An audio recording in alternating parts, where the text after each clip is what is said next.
Today, we become legends.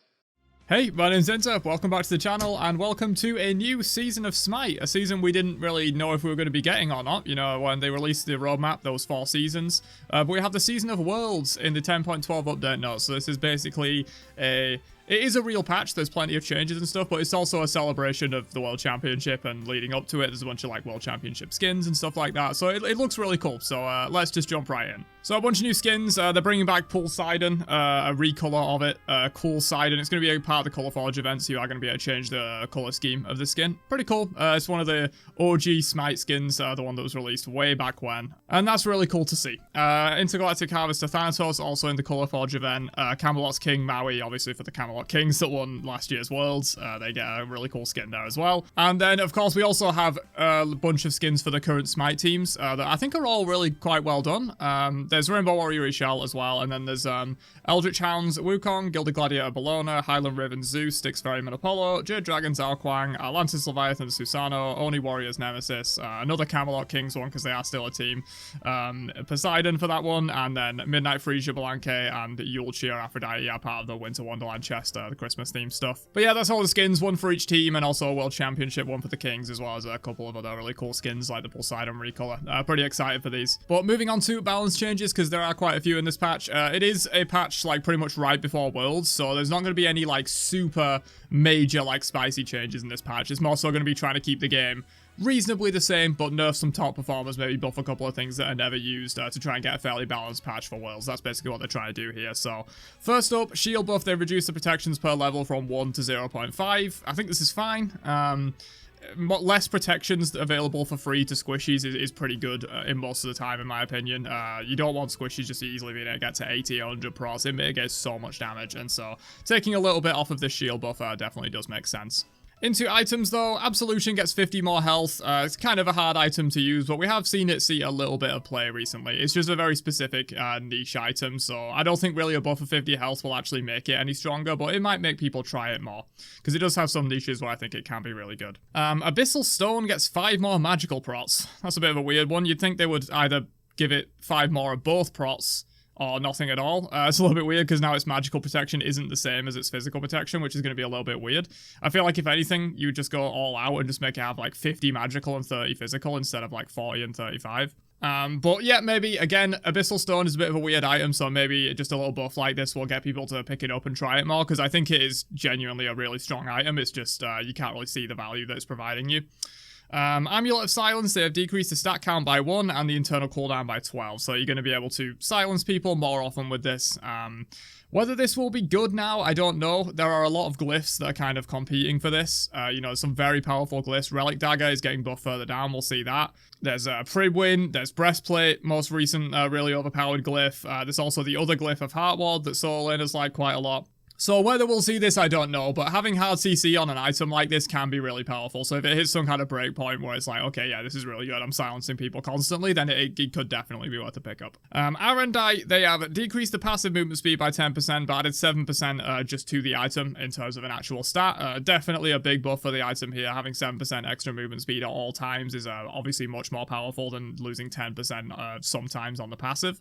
And yeah, movement speed just makes sense for this kind of item, you know, it is that, like, sword style of item. It's not on the katana tree, but it's in that similar kind of vein, so I think it having movement speed is a great change overall. Brawlers gets 5 more power, not really going to change anything. You're building Brawlers when you want Brawlers, you'll just feel a bit better about it, I suppose.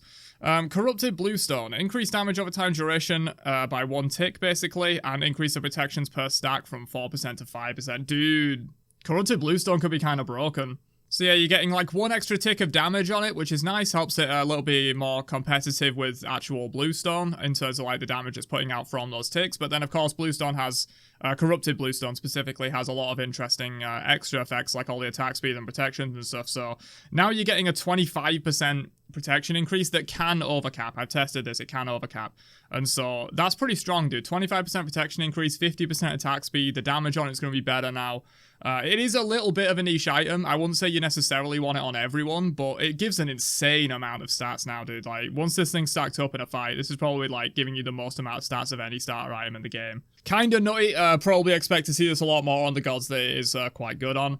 Last Gasp, another one that's very underrated in my opinion. They've increased the buff duration from 6 to 8, and they've decreased the internal cooldown from 10 to 8. Right, so this is, if you're healing teammates on cooldown, this is just permanently up now, the extra power that you get from this.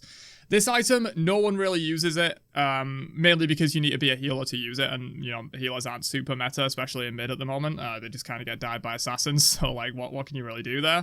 But this is kind of insane, dude. This item has 15 pen and a lot of power, and then extra power from the passive. Like, if you're, I think it's 10 per 10% of missing health, so if you're healing someone at half health, you're getting 50 extra power from this, which brings the total power of the item to, like, well over 100, and it has 15 flat pen as well, and a couple of other stats. So, I think if you're rocking a healer, you would be trolling if you didn't buy this item at this point. I think this item is incredibly good. If you're buying Deso, or I mean, if you need Divine, you need Divine. But if you're buying Deso on a healer instead of this, you're trolling at this point. This item's really good.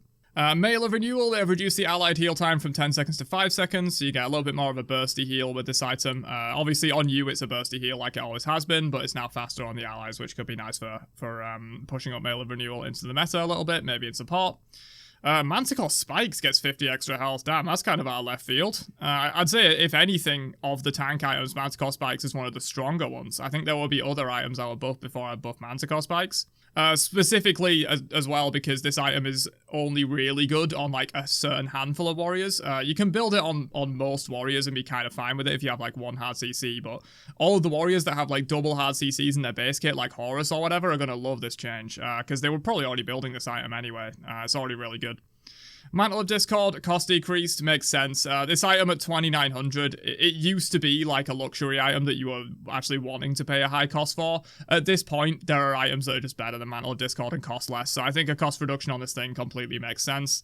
It does kind of bring it a little bit more overlapping with Spirit Robe in terms of, like, they're much similar costs now than they used to be, but yeah, I think a cost decrease on this thing makes sense. It's not actually providing you that insane of a benefit anymore. It's been power creeped quite a lot over the years. Relic Dagger and Glyphs increased cooldown reduction from 40 seconds to 50 seconds. So one of the other glyphs, the Eldritch one that gives you protections and War Vision, got buffed recently as well. And Witchblade Relic Dagger is a really strong counter option anyway. So I think if you want one of those glyphs, this is definitely very helpful for you. Sentinel's Boon, increased health restore by 1% and assist gold from 15 to 20. So this thing is now even more broken in Assault, but in Conquest, yeah, this makes sense to buff this item. Is just getting outclassed by basically every other support starter in the game, I think. Even War Flag, at least the good War Flag upgrade, not Spartan Flag, is outclassing this. The other one from Sentinels outclasses this, both from Compassion and why can I never remember the name of this thing? The one that gives you a backline of shield. They changed it from the axe. Both of those outclass this thing as well, so it makes sense that this item is getting buffed. 4% is a lot, you know. That's now giving you 24% max health and mana just by standing next to a wave as your mage 2s it or something, so that could be really strong. But of course, it is more of a selfish pickup. A lot of the other supportive starter items are giving, like, your backline of shields, or your backline has a lot of aura protections. This isn't quite giving you that same amount of supportive ability, but it will be able to keep you topped up very well in the late game if you're just walking through while your teammates are clearing jungle camps and waves and stuff. On sieges, you know, if you're just stood near and then they 2 the wave, you get 24% of your health back and can continue the siege. Could be really good. I think this item is a little bit underrated, and obviously if you don't build this in Assault now, you're pretty much trolling. This item's insane there. Silver Branch Bow, increased power conversion from 2 to 3. Interesting. So that is actually a really big change. You know, that's essentially a 50% increase in the amount of power that this is providing you. So now if you were overcapped by like 40% attack speed, you're getting 60 power. That's kind of nuts. I can't remember if they removed the cap on being overcap. I think they did. And so, yeah, if you got like 60% attack speed overcapped, you're going to end up with a ridiculous amount of power. That's going to be like 90 power if you're 60% overcapped, which is hard to do without a steroid. But, you know, in those times where like you have your Apollo passive going, or your Rama 2 going, or your Artemis 2 going, you're just going to get a crap load of power, dude. That could be really good. Obviously, it's hard to build around. You kind of have to go a Kinside Shred build. You can't really make this work with Crit, because Crit doesn't have enough attack speed available at the moment to be able to do that. But I think this item could really bring back Kinside Shred builds a lot. Staff of Murdering cost decreased by 50, whatever, not really going to matter. Ward Shard now lasts 90 seconds instead of 60. Good change overall. I think in general, making people choose between an active shard and wards is just a bad idea, because the vast majority of the time, people are just going to pick like Horn Shard or Wing Shard or whatever, and they're not going to want Vision Shard, because most of the casual player base don't care about wards whatsoever, and so no one buys this. I think this will be better if it was just its own slot and you just got free wards, kind of like you do in League of Legends. But yeah, increasing the vision duration of it is a good thing. Should incentivize more people to pick this up instead of the active shards. Warrior's Axe, increased health and mana restore from 20 plus 1 per level to 30 plus 1.5. Damn. Is that the strongest Warrior's Axe has ever been at base? 30 plus 1.5? That's a lot, dude. Axe of Animosity, increased the health on it as whatever, and Sundering Axe increased the protection scaling damage from 1.5 to 2, so I think this is technically a revert. I'm pretty sure at the start of the season this was at 2, and Axe was really strong back then, and they've also buffed the base item. Obviously, Axe hasn't been in the meta for months at this point, I would say. Everyone's just been building Bluestone and Sigil, and other things like Vamp Shroud if you're a magical solo laner, so I think it makes sense to give these buffs, but yeah, Axe could be quite scary now as an aggressive in-lane option. This is a lot of health and mana restore, and then this is actually really good for late game now. Breastplate Determination gets a revert. Who could have saw this coming? This item went slept on quite a bit, and then when they buffed it, you know, all they did was buff it 2 protections per stack, which did make a noticeable buff to the item, because I think this thing is like 4 stacks of each, and then they double at the end, so essentially what you are getting is 8 more, 16 more, 32 more. This is essentially reducing the protections when this effect activates at max stacks by 32. Kind of insane. So it was a noticeable buff, but this item did still get slept on a lot before it was buffed. This item, even before this and even after this nerf, will still give a lot of protections, a lot. And the base item hasn't been reverted either, so I expect we will still see Breastplate Determination, but this absolutely makes sense to revert this change. It was completely taking over the meta. Fate-Blessed Hoops, they have added an internal cooldown of 10 seconds. Not a huge fan of this change. I kind of like the idea that it's, you know, one of the few items in Smite that isn't on an internal cooldown, kind of like mana cost spikes. You know, you can utilize it to its full potential if your god can abuse that item really well. But I can kind of understand why they want to do this, specifically because there are a few gods that abuse this item really well, and they can't make the item super strong because gods like Umoja will just abuse it. So I think adding an internal cooldown makes sense for balance reasons, and this is the Worlds patch. They're trying to make the game a bit more balanced for the World Championship, so I can see why they made this change. Fail Not, remove the damage debuff from the passive. So one of about 59 different effects that this item gives you is gone now. Makes complete sense. This item does way too much for you and has gone under the radar for absolutely ages. This thing gives like cooldown, percent pen, crit chance for your allies, damage debuff until recently, lots of power. This item was busted. It's just very hard to use because of the after ultimate requirement. But yeah, removing one of these effects, honestly, I would have removed the cooldown reduction from this, or the percent pen. I think one of those 2 stats should have gone, but this is fine as well. Just nerfing the item down a little bit.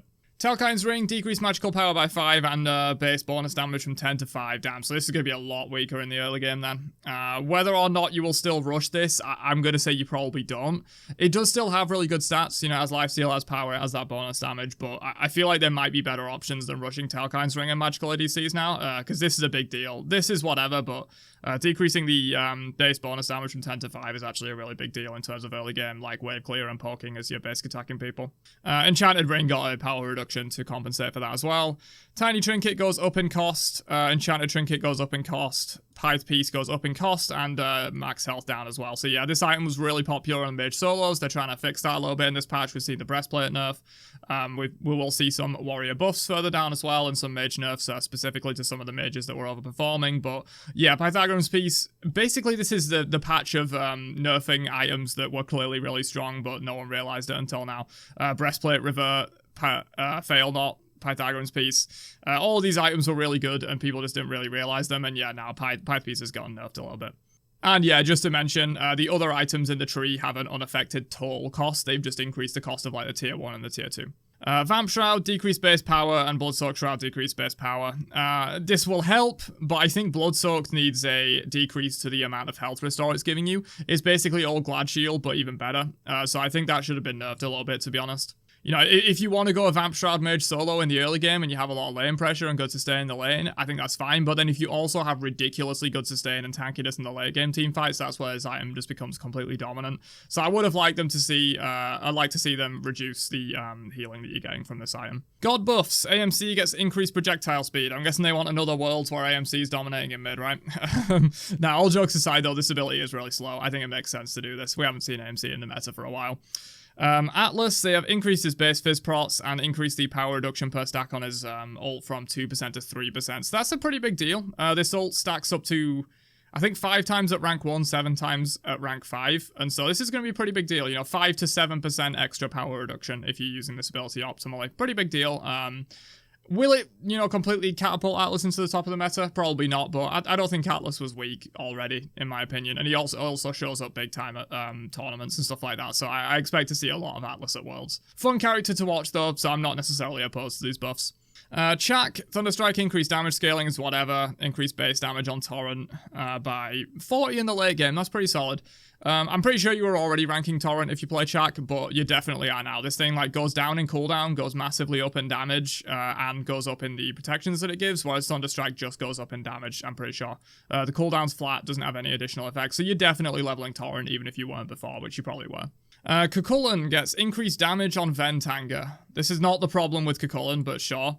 And cooldown decrease from 100 seconds to 100 down to 80 in the late game. This kind of is the problem with Kukulkan, though. I do like this change. It'll allow him to generate a lot more rage and go more freely into fights with a big engage. Engage into a big knock-up into rage mode. That's what Kukulkan does, and he'll be able to do that more frequently now. I'm pretty happy with that. Danzaburo increased base damage on his Alluring Spirits Jar and changed the damage mitigation on his 3 to be all damage instead of just basic attacks, but it's been reduced by 5% overall. So definitely an overall buff to Danzaburo here. Nothing too crazy, though. We weren't really seeing him too much before. We might just see him a little bit more now. Fenrir, one of the gods that was dominant at the start of the season, that everyone just kind of realized it's still Fenrir. He still has the same problems, but they are trying to fix one of those problems. Reduce time to fully channel brutalize from 1.5 to 1.35. 1.35 is, not too long. We're getting close to it only being a 1-second channel at this point, and it does a lot of damage. And they've also reduced the cooldown of Unchained, which is his key ability in terms of engaging and landing those stuns. And this thing does, I believe, half in cooldown when you hit it successfly with 5 runes, and so that's now going to be 7 seconds instead of 7.5. It's not a huge deal, but yeah, we'll probably see a little bit more Fenrir now. Hu Yi increased damage scaling and decreased cooldown for Mark of the Golden Crow in the early game, but it's the same late game. Probably won't make too much of a difference. A lot of these changes are just minor things to maybe slightly bring up underperformers and slightly bring down overperformers, because as I said, it's a Worlds patch, and so they want to keep things relatively balanced, not make any too crazy changes that the pros don't have time to react to before Worlds and stuff. Nemesis decreased cooldown from 14 to, oh my god, her dash goes down to 11. This is actually a pretty important change, dude. This is a double dash on a 7 to 8 second cooldown with max CDR. You're often not building max CDR on Nemesis. It kind of depends on your build, but you'll have some CDR. So this will be below 10 seconds in the late game for your double dash. That's pretty important. And then they've also increased the damage on Slice and Dice by 5 plus 5% scaling. Not really going to matter too much, but again, this is double because it does double damage in the center of the hitbox. Pretty sizable Nemesis buffs, and I also do like seeing Nemesis in World Championship games. I think she's a very fun character to watch, and she brings a very unique playstyle in terms of I'm going to ult this guy and we're going to completely delete him. If you have good team communication like they do at Worlds, she's a lot of fun to watch, so I'm pretty happy with this. Ra, they have increased the damage scaling on Divine Light and reduced the cooldown of his Soul Blessing by 1. Not really going to make any difference whatsoever. Shiva increased damage mitigation is 3. 40% miss is really strong, but probably won't make too much of a difference. Tsukuyomi, they finally reverted this. They've added a knock-up immunity back to Kusarigama. I think it's time. I think it's time for this to happen. I am a little bit scared about how much knock-up immunity is being added to the game, but knock-ups remain one of the strongest CCs in the game. So if there's more knock-up immunity than there is for other CCs, I'm actually kind of okay with that. And yeah, it's been a long time since Suku's release. This was one of the major reasons he was really strong on release, but it's not the only reason, and there's been a lot of power creep since Season 6 when Tsukuyomi came out. I think this is absolutely fine to add this back. Vulcan increased the base damage on his turret in the late game. I don't understand this change a lot. I think Vulcan's turret in the late game already hits kind of hard. I don't think it really needs to hit any harder. And then they've increased the minimum damage on Earthshaker by 5% as well. Probably won't make too much of a difference. Ymir decreased the pre-fire time on Glacial Strike. This is just a good, feel-good change. Ymir's animations and abilities have ridiculously long pre- and post-fire times because he's a very old god, and so just fixing that up, making him feel more fluid. Again, Ymir, another character I love seeing at Worlds with high communication teams. He's a lot of fun to play with those walls and stuff like that. And finally, we'll get down to the nerfs, a few of the top performers that we've been seeing a lot of recently. Athena gets decreased to the attack speed debuff on taunted allies. Taunted enemies, sorry. Don't taunt your allies as Athena, probably not a great idea. This is going to be 20 scaling up to 30 instead of 30 all ranks. Probably will make 0 difference, I'm going to be honest. This is really not going to be very relevant. It's only really relevant if she's taunting an ADC in the early game. Once she gets to max rank on taunt, this is not going to matter. Baba Yaga increased the item stack cost from 400 to 500. I don't know what this numerical value really means, to be honest, in terms of gameplay, but essentially it is 25% more difficult now to gain your stacks on Baba Yaga. Pretty big change there. You know, Baba, obviously, stacking items are okay right now. She can build like Book of Thoth, she could build Warlocks if she wanted to, and obviously Prophetic Cloak is a main build for her, so she'll just be stacking that up a little bit slower and won't be quite as tanky. And then they've decreased the base damage by 10 at all ranks on Baba's Brute. That's whatever. Won't really make too much of a difference. Chernobog, they have decreased the base damage of the explosion on his passive from 20% to 15%, so just a little bit of a nerf to his overall DPS there, as well as increased the cooldown on crystallized curses in the late game. Same in the early game, but it scales down a bit less now, so it's going to be at 13 instead of 11. And Vicious Barrage goes from 7 to 8. This was already on a ridiculously low cooldown after the spicy changes that it got, so I'm absolutely happy to see this. This should be 9 or 10 seconds in my opinion. It does a decent amount of damage, combos well with his crystallized curses, and gives a shitload of attack speed, so I'm actually fine with this ability going up even more than this. Maman Brigitte. Remove knock-up immunity on the 1. An important change, a change that absolutely needed to happen. This is a cancel ability that you can channel for pretty much as long as you want. Obviously, it does have a max channel duration if you're just burning all the fuel, but if you're being smart about it and cancelling it and pressing it when you know a knock-up is incoming, like a Cerberus or something like that, you can just immune it for completely free. And so I think this thing having no knock-up immunity, you know, it's going to be countered a lot easier if she's trying to burn some of the fuel, and then the stun animation is actually quite long on this, so if you have a quick knock-up, you could knock her up out of it. So a little bit more counterplay there, a little bit less bullshit in terms of just immuning like big powerful ults just because you have this up. I do think Maman needs a little bit more, because people are finally starting to realize like how she is played optimally, and I feel like she will see a lot of play. So I think some kind of nerfs like her passive damage output would be necessary here, but this is a good start. This was pretty bullshit that this had knock-up immunity, and I'm happy to see it removed. And yeah, here they're saying as a mage assassin with low range and low utility, we want to make sure we don't end the party right as she arrives. So it seems like they may be considering some damage nerfs for Maman Brigitte, but at the moment they're just like, she's a new release, they don't want to completely nuke her into the ground. She is very hard to play, so if you make her balanced, most of the casuals she'll feel terrible for. So it makes sense, it makes sense. Raijin been very popular after the spicy changes. They have decreased the cooldown reduction on his his passive from 2 seconds to 1.5 seconds. Increased cooldown on the 1 by 2 seconds, and increased cooldown on the 3 by 2 seconds in the early game, but it's the same late game.